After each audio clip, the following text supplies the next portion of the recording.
In today's episode, we finish our conversation with Courtney Schand. This is the second half of our conversation that we had with her. She was so generous in sharing her time with us, and it's really fun to see someone who is a relationship, wellness, happiness coach just really be vulnerable and themselves. If you follow Courtney on her social media, which I highly recommend, you will see she's very honest.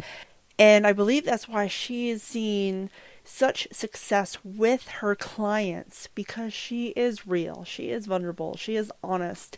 She doesn't carry herself in this hierarchy. She's just a very real person who has the knowledge about relationships and feminine and masculine energy and how it can transform someone. And it's really fun to sit down and have a conversation with someone who's just so real and down to earth. So let's not wait any longer. Let's dive into the second half of our conversation.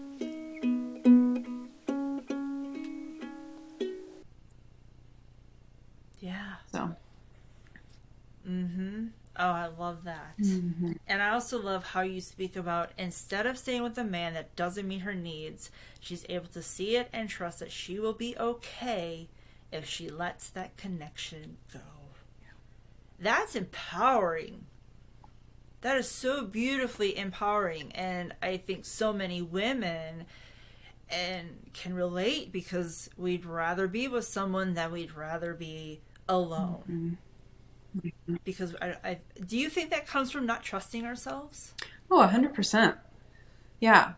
When we are able to prove to ourselves that we can meet some of our own needs, we take a lot of the draw out of the man who is partially meeting our needs. When we are becoming our own best partner, our own, that masculine energy inside is going to be of service to us too. When we can turn that towards ourselves and start being of service to ourselves in that way, start receiving from ourselves, we start to trust that part of us. And that's the part of us that will actually set the boundaries and raise the standards and be like, actually, I'm doing at least half of my own needs, which means that I need you to be meeting me here. I'm no longer available for this bare minimum connection, whether it's, you're not meeting my emotional needs or I haven't articulated my emotional needs. That's the nuances of coaching. But when you can start to get clear on, hey, I have these needs and I'm willing to go to bat for them, so much so that I'm prioritizing them for myself, you energetically raise the standard of what you're available for. And that man will either rise to meet you, which I've seen over and over again. Men will show up when we raise the bar. They Really? may not have been aware. Yeah. That's half the battle. And then the other half is the woman trusting herself that the man in front of me is not my guy. And I'm going to be okay if I let this go. That is the trusting yourself, that your future self has information that you currently don't have. And if you trust that and let this go, you will still be okay. I love that. It takes a lot of inner security, Absolutely. though, to do that. So no judgment. Right. Yeah. It's hard to walk away. It can be. It's hard. And I just feel like your website, like the work that you've put into your website, like your website alone is like therapy. Like, it's magnetic and it draws me in. And honestly, as I go to it from time to time, it gives me hope. And I believe this has resonated with your clients. It gives me hope that there's hope for me. Wow. And I love the work that you are willing to put into your website for your clients to see the value that you can bring them so that they can have the life that they want to be living with themselves and a partner. So bravo to you, Courtney. You. Like, you've done a phenomenal job. Yeah, seriously. It's beautiful what you've done to present the material that so many of us really want and have in our lives. Well, thank you. That is so kind. And shout out to my photographer, because it's Lucretia, for those of you that don't know. All of my pictures are stunning, and I am always like sending credit back to Lucretia because she just makes women glow. And if you haven't had your photo taken by Lucretia, you need to. She just makes you glow and captures it on camera. It's amazing. Well, you're very kind. It helps with a good makeup artist and good lighting, but takes some talent to capture too. So, well, I appreciate that greatly, very, very much. I love how you go into where you talk about on your site, your friends are confused as to why you have not been snatched up. And so you focus on all the fun things you get to do as a single person, and yet deep down you'd love to see someone that can man up and be your equal. Like, I think there's so many women out there who want to have that relationship. And so, yeah, they go on the hike by themselves, they go to dinner by themselves, but they really want to have that connection. And you continue, like, to say that I see you and I know these feelings because I've been there. That's phenomenal. Like, I love every single ounce of that. And you talk about struggling with the diets and never being able to maintain that body that would represent who you are on the inside. Can you tell me about that? Because you're a very fit and healthy person. So please share on that endeavor. Thank you. I think this is where there's kind of some overlap, because the pain is coming from a very similar place of where is enough? Like, at what point will you allow yourself to be happy? And at what point will you start to turn towards yourself with compassion and love?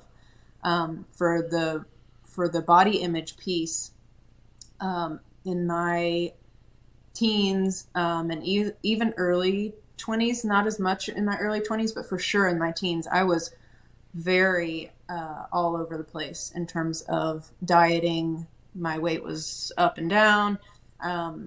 Tried a little bit of everything from the time I was like 8. And so I had this world where I was expected to be looking a certain way to receive acceptance.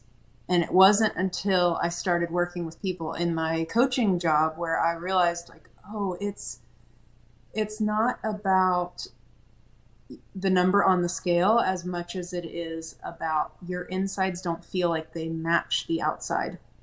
I would talk to a lot of women who would say, like, I'm just overweight and I don't feel me on the inside. I don't feel like this body represents who I am. I feel beautiful and happy and vibrant, and I'm dealing with this body that's carrying more weight than I would like. That's its own relationship to food and body versus my experience of feeling like you needed to be in control of everything, and having like bouts of being out of control, and then bringing that back to the middle of finding harmony, trusting yourself a little bit. Both of them need to trust themselves, but that's kind of where I struggled personally. And then also just being able to relate to people that I was coaching. And I kind of forgot where the question was going, but working with people that I was coaching, I kept hearing that over and over again, that I just don't feel like my outsides match my insides. And I really resonated with that, because I don't know a single woman who has not had a moment in her life where she's been like, this body that I'm seeing in the mirror, either I would feel embarrassed to say that I love and accept it because I'm going to get flack for that, and or it doesn't meet the expectations that are beautiful, and therefore I need to keep working. And I'll rest when I have the beach body. When I'm lounging on the beach with my beach body, that's when I'll let myself rest. And what I have found is that just sets you up for perpetual effort and perpetual dissatisfaction.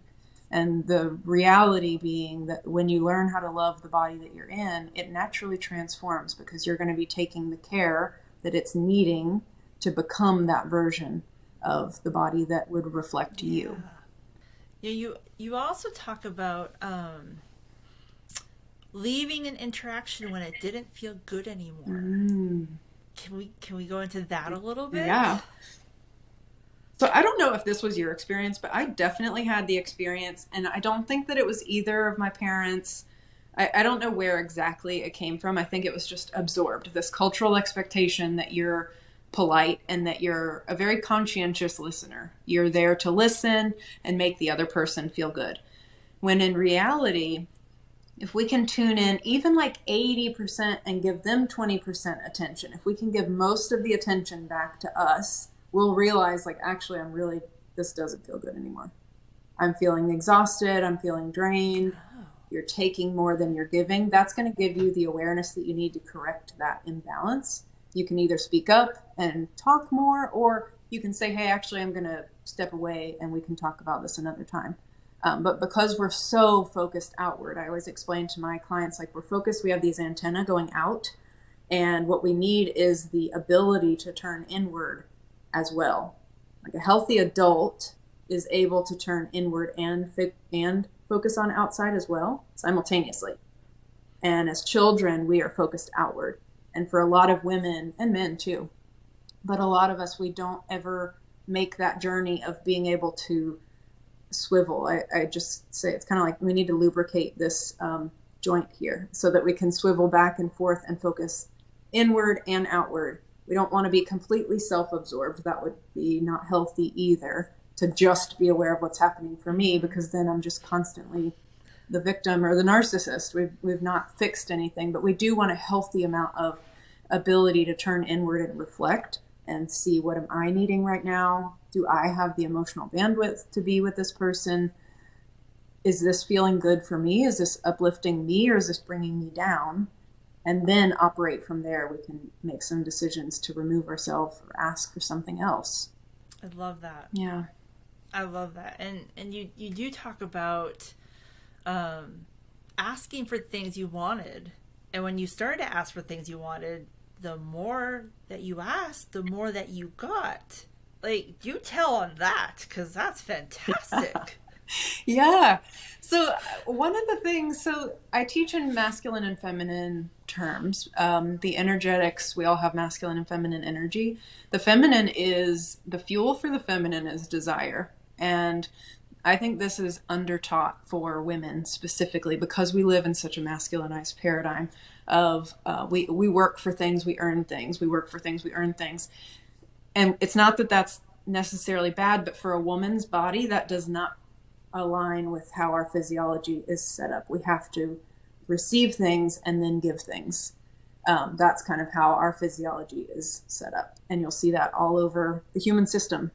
But that being said, desire is the energetic fuel for the feminine. And once you get clear on what it is you're desiring and let it come out from your heart, through your throat, through your mouth, you squeak it out and ask for it, then you invite other people to step in to give to you. So it becomes this playful exchange. Instead of you feeling like a burden, it feels more like a fun exchange, like an Easter egg hunt, like nothing that you have to feel guilty for. You just, like, receive it and enjoy it. Let it lift your spirit, because it feels good to give to people. And we know this because we're good at giving to people. It's fun. We just went through Christmas. Like, we know we love giving to people, and yet it's only fun to give to someone who's a good receiver. I don't know if you've had that experience when you give someone a gift and they don't respond. It's like, well, that was underwhelming. But if you give to someone and they're like, yes, this was exactly what I wanted, like, that feels really fun. And that's where it becomes a playful exchange. Mm-hmm. That the more you can be in that feeling of receiving and learn how to calibrate to, this is safe and this feels good, that's when everyone starts to give to you, because you just become easy to give to. I love that. Mm-hmm. That's so insightful, and something that seems so simple, but we just don't do it. Yeah. I love that. Yeah. It feels vulnerable. You're taking the vulnerable step to either ask for what you would most like to have, or just receive and not have that knee-jerk reaction that you need to give back, or that there's something that you owe them now. It takes a little bit of kind of conscious unwiring. Mm-hmm. I love that. I love that. Mm. And I'm going to circle back to your website. I love where you say, I became the queen of the banquet before which they would lay their bounty in order to gain time with Yeah. me. I felt more confident to put my creative ideas out there, to take more chances, to sign up for that class, look silly learning to dance, risk being seen. Yeah. Mm. Who doesn't want that? Yeah. Like, that's fantastic. Like, so you begin this new perspective. You are noticing a shift in your own personal life. Like, is this, like, clearly this is what has inspired you to help others because you've noticed the changes that it made. And we've talked about women a lot, but how are men responding to the services that you offer? Yeah. You know, it's so interesting. For those of you guys that don't know, I also have a podcast called For the Love of Men podcast that I do with a good friend of mine, Bree. And it's focused on the dynamic that men and women have and finding a new way forward where we are both empowering each other instead of this kind of like over under sort of thing. And so it's been really interesting to get the feedback from men. Our TikTok channel has just blown up, and there have been a lot of men who have been triggered by the work that we put out, that it's difficult for them to hear. They have to really sit with it because it is new. And when something's new, we immediately think, nope, stay away until we can like let it in and really sit with it and see, is this dangerous or not? So I would say we get surprising amounts of feedback from that type of man, but we also get a ton of feedback from already really empowered men who are like, this is what we've been wanting. We're so glad that women are able to hear us and are able to assume the best in men. It takes quite a bit of healing work to assume the best in your partner. Not blind naivety, but rather like grounded, wise generosity. And so in that way, men, I think, really respond well to the work that we do, but also I have private male clients that really respond well to this information just because it's so new for them. And if you think about it generationally, the men, even in the past generation, were not celebrated for being in touch with their emotions. If anything, it was quite the opposite.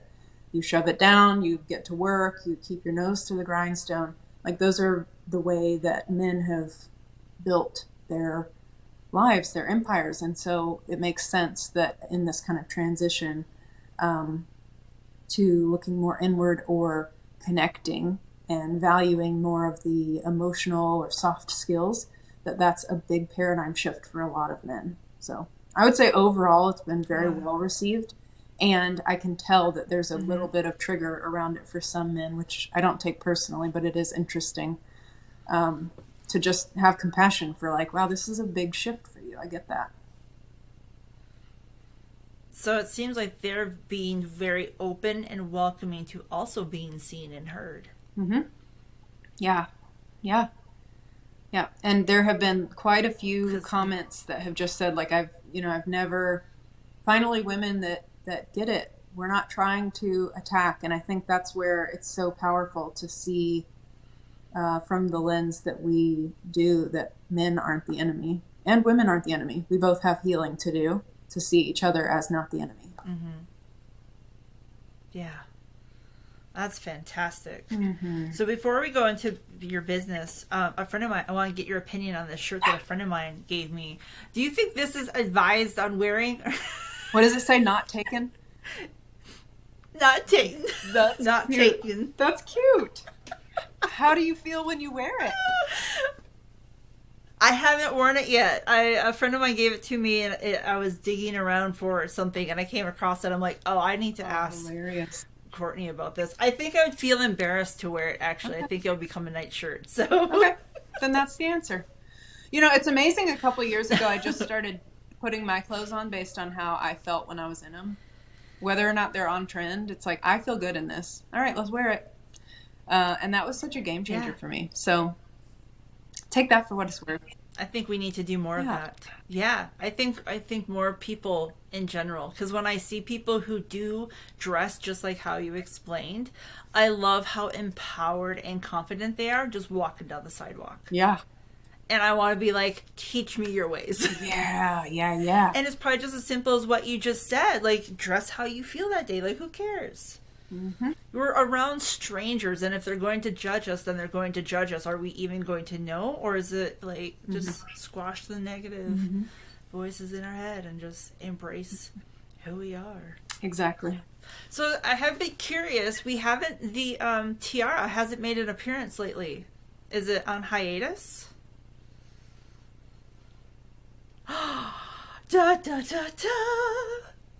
You know, That's this is my creative crown, and I don't know if you guys are going to be able to see me or not, but I got this crown on Amazon, and it has given me more joy than anything.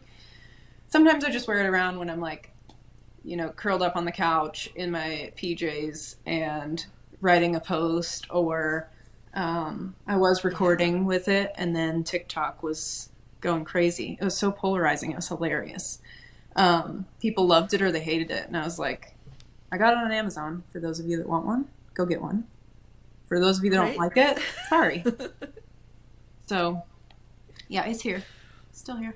I love it because whenever I see you, it's like she is the queen of her own castle.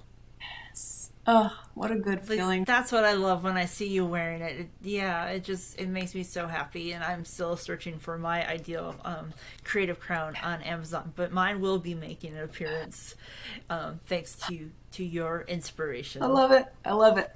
It's just fun to have something fancy. It is. I agree. It's just fun to have something fancy. I agree.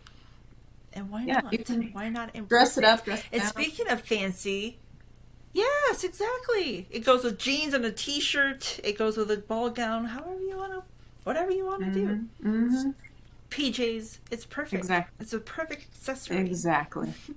And speaking of fancy, in your stories, you share these little quiet moments where you have tea, and you always have a beautiful teacup and saucer. Yeah. So, like, what does that fancy cup do that a regular coffee cup cannot? Oh, I love that you remember that. It's so funny because I got a big mug today because I was like, I want to take it all over there at once. I didn't want to have to go refill it. So a couple years ago, my grandma passed, and she left my cousins and I tea sets. And I had this moment of, I don't want to wait until like I die or to have a special moment, like to just kind of live in the moment and to just celebrate, use the fancy things now, let it enhance my day now. And I've been doing that for a couple years, but when I inherited some china from her, I started having friends over for fancy tea, where I would pull out all of the tea set and we would have just a whole fancy tea. A mentor of mine actually in New Zealand had done a few years prior, full circle moment here. She had done an art project where she had people write to her about a tea pot or a teacup, I can't remember, that was significant to them and the story behind it. And it was so beautiful, these stories that happen when people are just talking over a beverage. You know, this is when my mom told me that what it was like for her to be married, and it put my nerves at ease. Or this is what, the last moment that I had with my grandma was, having tea with her or something. It was just really sweet. And so I always have this nostalgia for old teacups. And then when my other grandma passed, her mom had actually given her the teacups that you're talking about, that I've posted a few different ones. Her mom had given her a teacup for her birthday. Every couple years she would send her this unique teacup just out of, I don't know the whole story behind it. She was apparently a really fancy woman too. So that's kind of the fun that I like to have with it. I just try to pause and be mindful that things can be really enjoyable and you can do the fancy thing now. You don't have to save it for a rainy day. Yeah, because I love this because it resonates with a story I heard years ago about this woman when she graduated, or somehow she got a really nice bottle of wine. So when she graduated college, she's like, oh, I should have it then. She graduated, she's like, I'm going to wait till I got married. waited till she got married, waited for the first, fifth, like 30 years went by with this bottle of wine. And she finally asked herself, why am I waiting? Opened it. The cork had gotten bad. So the wine went bad. No. And she's like, you know what? No more. So she does a thing where she went and bought herself really nice wine glasses, and she, just like with your tea set, she gets a nice bottle of wine when, like, it could be a Friday night, and she'll call up her girls and be like, it's a special night, come over. Yep. I think it's a form, as you were describing this, it's like a form of self-care. Yeah, it is. We should be celebrating the little moments in life, for the fact that it's a Friday, the fact that we woke up on a Saturday, and not be waiting for a grandiose moment, but celebrate those special moments, because they're fleeting. Yeah. They're fleeting. And then we don't take time for us. Yep. Sorry for the interruption here, but we just want to give a special thanks to our sponsor, Girl Boss Copywriter. Girl Boss Copywriter works to help you connect to your ideal clients. Find out more at girlbosscopywriter.com. Like, I want after this, I'm gonna go find me a teacup and a crown. And a crown, exactly. Amazon. Oh, I love it. Yeah, you want to talk about? So I want to dive into your business, because you offer these amazing courses. Like, and tell me if I'm missing. Like, you have empowering relationships, elimination diet protocol, virtual support. You have this 24-week one-on-one coaching, which I'm fascinated with, and you do private coaching. Like, let's talk about these and how they've helped people and the inspiration behind them. Yeah. So I have two major branches of my business. One is the relationship piece, and one is the nutrition piece. And then there's kind of this, like a Venn diagram thing, where the thing in the middle is the interpersonal relationships around your nutrition. And so the briefest one will be the elimination diet. I made a course a couple years ago because I was running into people who were trying these elimination diets. Like a few years ago, elimination diets were like all the rage. They still are. But what I was running into is that we don't have the soft skills in place to engage the level of support that we need to maintain these changes. And we are not able to stay consistent with our goals because we run into these external factors. So it's one thing to be like, I'm going to do this for me. That takes its own type of work. And I go into that in the nutrition courses that I do, my Nourished course, one of my favorites. But the diet protocol, the elimination diet protocol, is like the soft skills that you actually need in order to engage the people around you and not be that person. Like, no one wants to be that person that we judge, and yet we don't have the finesse to ask for things in a way that don't alienate the people around us, but rather let them support us in a way that feels good for both of us. Mm-hmm. Okay, I want to go sign up for that right now, because I don't think I know anyone who couldn't benefit from that one. Yeah, that, and I've got a masterclass called Supported that's kind of similar. It's how to engage your partner at home so that you're both feeling supported, but not you're not turning into the housemaid or mom, and he's not turning into your servant and child. That's a really common pattern that I see too, that we can work through. So that being said, I've got kind of that middle ground. I've also got the relationship piece, which is really about empowering relationships. A lot of it is the awareness to know what is empowering and what's kind of wounded or disempowered when it comes to relationships, both within yourself, some habits that we have that are not necessarily as empowered as they can be to maintain a healthy, functional relationship, and what you need to be looking for in other people that would let you know, hey, this is someone that I do want to link up with longer term, and this is someone that I want to kind of put some boundaries down. It's going to make boundary setting a lot more clear when you're able to identify, not to judge people, but just to see kind of where they fall in this framework of how much time and how much closeness do I want to allow them to have if we're not headed in the same direction. Otherwise, it's going to throw me off balance. And so that becomes a lot clearer in the empowering relationships combo. There's a men's one, Rooted, and a women's one, Arise. And I love leading people through that information. That's fantastic. And then you have your 24-week one-on-one coaching. Yeah. Like that has to be absolutely life transforming for people. So can you Yeah. share a little bit about like how you develop that and how it's helping people? Yeah. Nourished is my oldest program to date. It is like 9 years of training in the works. As a dietitian, a lot of the most common challenges that I saw, especially with women, I've mentioned a few of them already, of not understanding how to take care of the body that they're in, really still wanting the body that they want, but not quite integrating this self-care practice. So I've broken it down. Right now, it's 6 months, 24 weeks of support, because I feel like that is a long enough time to go through the 4 phases comfortably. That's the average amount of time that it takes people. I could shorten it, but I'm getting really great results from people who are doing it at the 6-month pace. And so right now that feels really congruent for me. Yeah. But it's broken into 4 phases, which is basically 4 different programs. They stack on top of each other to form a curriculum path of awareness. We have to increase awareness. We have to build some support so that you stay at a new level and you're not kind of dropping back into this survival state. And then we embody that state. So now we're doing some of the inner work, some of the relationship to self, some of the deep healing, the energetic work, the subconscious work. And then we challenge you. So we move into the challenge phase, which is going to be kind of like going to the gym. You don't start benching 300 pounds. You start with a 5-pound dumbbell or a 3-pound dumbbell.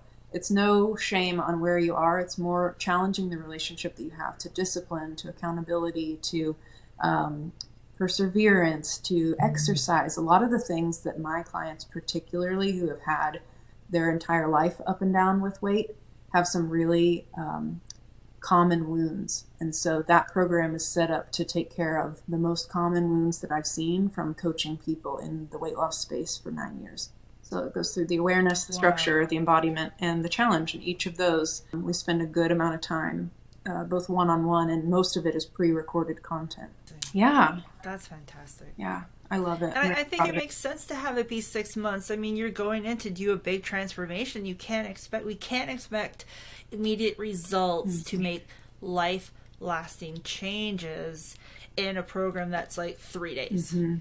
It's just not realistic. So I love that you have it designed the way that you do, so people can walk in with understanding what's expected and to be able to walk away 6 months later and be like, look at me. Like, look what all that work did. I think people have to be willing to put in the work, and when they're signing up for a course that detailed, good things are going to come from the effort I'm about to put into the next 6 months of my life. Yeah. I mean, results happen along the way, to be clear. I had, within the first month, one of my most recent clients said that she stopped binging completely. She hadn't struggled with it after that first month of working together. So the results can be quickly. It's the stabilizing and kind of recalibrating that this is the norm. I stay at this level. That's where I really wanted to be on board for a little bit longer. So. Oh man, how good did that feel when she reported back to you and said, hey, by the way. I mean, I'm so proud of her. She has been working at that point, she was working so hard on just kind of being available for the transformation that she was ready for. And it was kind of perfect timing, divine timing in her life. And this program kind of unlocked a few things that she hadn't considered before. And it really opened up a new part of herself that she hadn't been tapping into. And so she gets all the credit. It was her work for sure. But the information, I think, is so transformative. I feel proud to be able to support her in that way. But yeah, I was thrilled for her.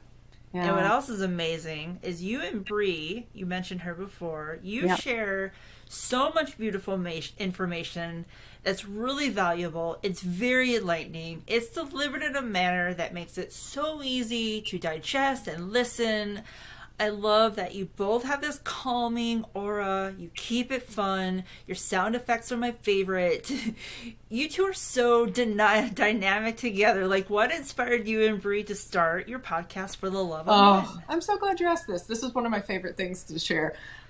So Bree and I met in a course, a relationship course, kind of sort of like a continuing ed type thing. A mentor of mine was having a course, and so I took it anyways. I connected with her, and she was moving to Nashville. We became good friends, and we were both coming off of that information and being like, wow, this is really amazing. We got connected with another mentor, Allison Armstrong, who her work is brilliant too. And we just were sitting down one day thinking, can you imagine how we must sound even to our 6 month ago selves? Like, this is enlightening.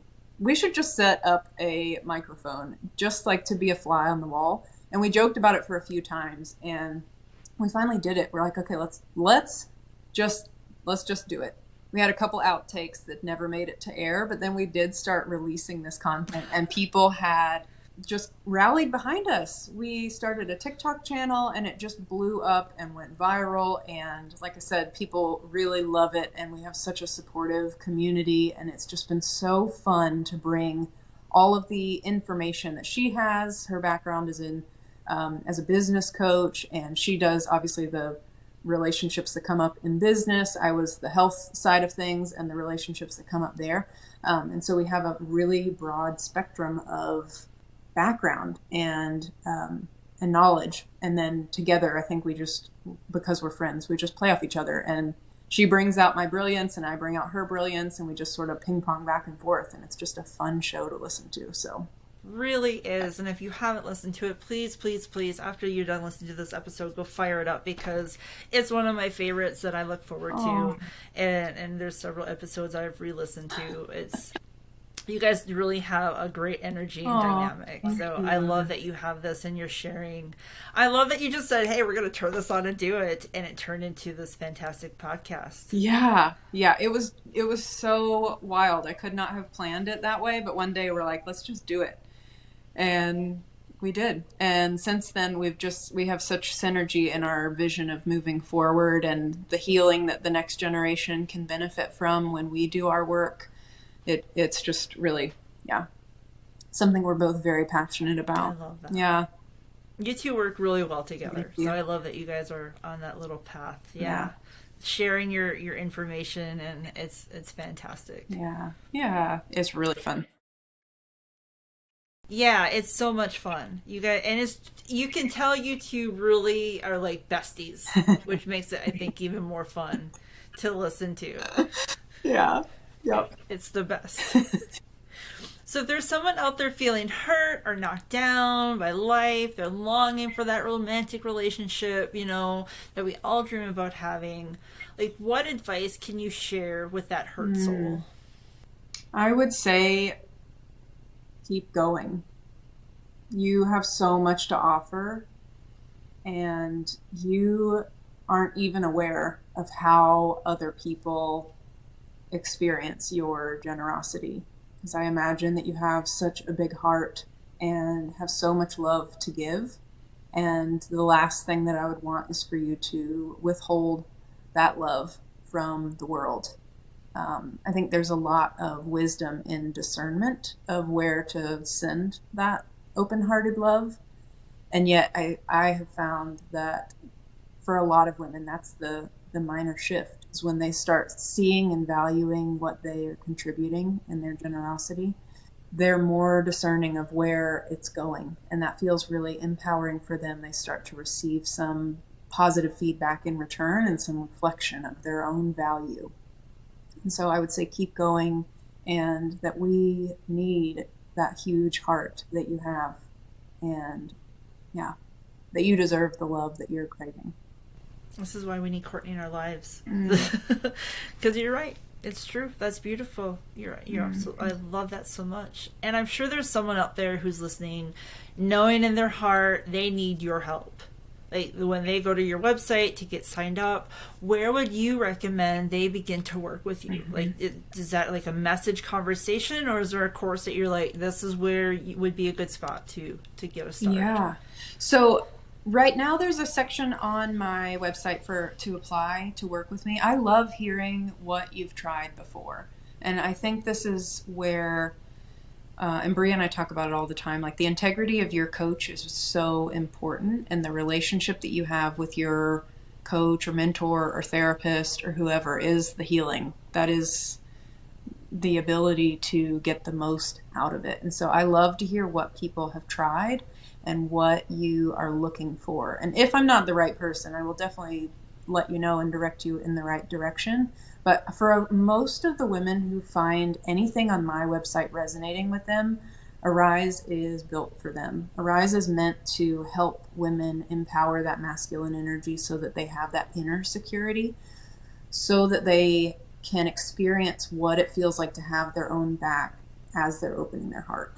So a lot of us have that feeling of opening our heart, and yet we get, kind of like pummeled with wounded people's energy or bad feedback because we don't have that support that will move us away from things that are not good for us. And so that's really what that is designed to do. We get deep into the subconscious and heal generational trauma patterns from our moms and grandmas and dads and grandpas. Like we go way back as far as we need to, but usually it's within those two generations. There's some dynamics that we can clean up that can really help you feel what that feels like to be supported emotionally from within. And once you can identify what that feels like, it's like having a blueprint. You know what you're looking for now, and you can start building from a solid foundation instead of trying to continue building on something that's just not what you need to be building on. So I love Arise. I think that that's where I have a lot of women start. I'm working on a program this year that's going to be the stage after Arise and also the stage pre-Arise. So some feminine energy information that you need so that Arise makes the most sense. If you're not quite there, I'm hoping to get that out in the next couple months. And then after that, I'll have a program as well for what to do with the information once you've integrated that masculine energy. Oh my gosh, that's so exciting. Yeah. I love that. Thanks. I love that. I feel excited. So I have a couple questions I was asked to share with you. Yes. One is, when it comes to a new relationship, you moved too fast and ended up in bed too soon. How do you reset and see if there's substance and not just passion? Yeah, great question. I think with sex is triggering for everyone. We all have weird relationships to our own sexuality that cause a lot of shame for us. And so I wonder if we were to take the charge out of that and not judge that there was a too soon. I wonder if you could get clear on what you're looking for in a relationship and start to look for that. Because there's actually not been any statistical information that people who sleep together within any period of time don't end up together. I think that's old wives' tale data. We haven't seen that empirically. And so there's an empowered way to do it where you are actually taking charge of your own story and saying, okay, so that maybe violated a boundary of mine. I didn't see what I needed to see in a relationship to feel like I'm calm enough to open physically. That's the kink, I think, for most people in the hose that keeps it from flowing naturally, is that they put a rule in place where they need to be able to trust themselves. And so that's what I usually work with women on. And I'm guessing this was a woman that asked the question. It was, okay. Yeah. There's a lot of shaming for women around when's too soon, he's not going to keep you. There's lots of that kind of old stories that really activate our nervous system. And when our nervous system's activated, we're not able to intuit how we feel around him. So if you can, to re-empower yourself, what you want to do is to start looking for the things in the relationship that you're needing from the relationship. And that's where it's really great to start using your voice. You can start asking for things that you're wanting There's an empowered way to ask for things too, but that would be the best possible way to show up authentically and reconnect. Open your heart to this person and see, is this something that I want to continue? And or is it going to be a lesson that I learned of, that was a boundary for me. I needed to see that he was more emotionally engaged or emotionally available before I'm physically intimate with someone. Cool. That's a really empowering piece of information to have next time. So that's fantastic. Yeah, absolutely. Yeah.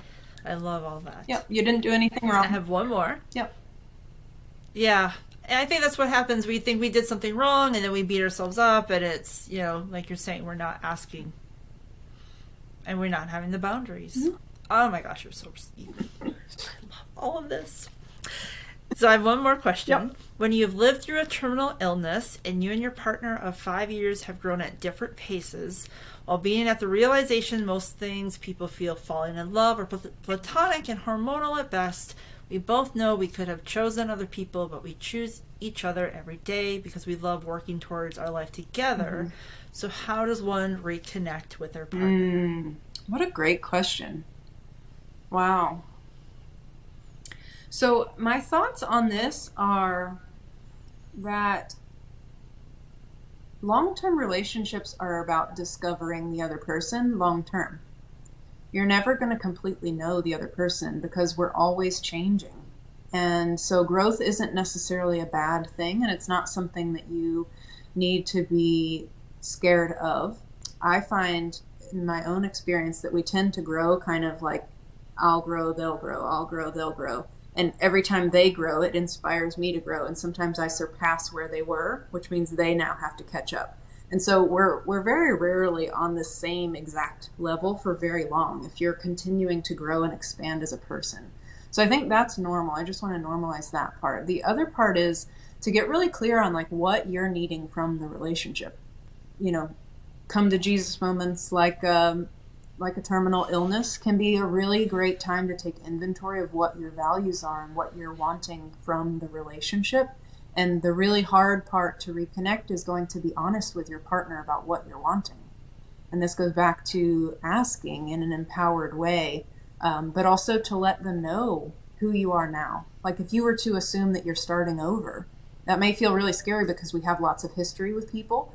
That's the hard part with long-term relationships is we've built a lot of history of being a certain way. And so to show up as something different feels almost like a betrayal of the agreement that you've made. And yet for this relationship to continue to grow and flourish, we have to be willing to sacrifice what we have known for what's authentic now so that they have the opportunity to join us as our authentic self with their authentic self. And so a thing that I teach to my clients is how to reveal what's true for you now, little by little, and see how they experience it, how they handle it, what you need from them. That can help kind of guide you both in the right direction. So if you're wanting to feel more connected intimately, more emotionally intimate connection, you're going to have to start revealing what's true for you as current you instead of trying to be who you had been when they met. And allowing the other person to do the same so that you can see very clearly how you want to move forward together and or if you're wanting the same things now. Again, no judgment either way. It's a very empowering thing to make decisions from that place. That's fantastic advice. I love that so much. Thanks. And I love so much that you were willing to join me today. I'm so very grateful. For those who want to know more about you, where can they find you, your podcast, your courses? Like, where do they go? So I am Courtney _Schand, SCHAND, on all of the social media. I've got YouTube, TikTok, Pinterest, Instagram, Facebook. All of them are going to be just first name _ last name. And then if you want to work with me, my website is CourtneySchand.com. Feel free to send me a message on any of those platforms, but especially on my website, there's a place to fill out where I've got some prompts for you to fill in so you don't have to think about what I said that I needed to know. But I would love to hear a little bit about you, kind of what you're experiencing, and I can best direct you from there of how to move forward in the most empowering way. I would love to connect anyways, so feel free to reach out and let me know that you heard me on Lucretia's podcast. I would love to hear that too. But yeah, CourtneySchand.com is where you can find me for the Love of Men podcast. If you want to follow me over there, we're on all of the platforms that way too. We have a TikTok, YouTube, and then on Spotify and Apple, you can listen to us that way as well. So yeah, I think that's all. I love it. And it's a fantastic podcast. It's a wonderful website. Your social media, it's clearly you are working so hard on all of those. And please go check them out because it's wonderful. This has been amazing, and I wish I could continue this conversation for another hour or two. I want to have you back, and I hope that you'll be willing to bring Brie. Oh, I would love that. I think I'd love that too. Maybe we could like twist her arm a little, or bribe her with her, something. I don't know, cookies. She likes cookies. Tea. She would come. Okay. She loves, actually more than cookies, she loves talking about healthy relationships. So I think this would be easy enough for her to come to. We would love to do that. Wonderful. Yeah. Let's have that conversation and get you guys back. Please. Right. Thank you so much for your time. I know you're incredibly busy. I appreciate all the insight that you have shared. You are a gift, and I am so grateful for that. Your willingness to take your life experiences and transition it into a manner to change lives and help people live just a better, healthier, more fulfilled life. And I'm grateful for you. So thank you so very much. Likewise. Thank you so much for having me on. Thank you guys for listening. Yeah. This has been so fun. Thanks, Lucretia. And that's a wrap for today's episode. Thank you so much for listening. On our next episode, you can expect to hear... Started everything and was like, okay, I in some form or fashion want to work in fashion. So I would style up my outfits, and my mom would get on to me so much. She'd be like, you look crazy. What are you wearing? Like, where did you find this outfit? Like, change your clothes, like all these things. So I kind of started whenever I was that young, like 5 years old. Thank you again for listening. I look forward to having you join us again next week on Journey to the Rise. This episode was produced and edited by Girl Boss Productions.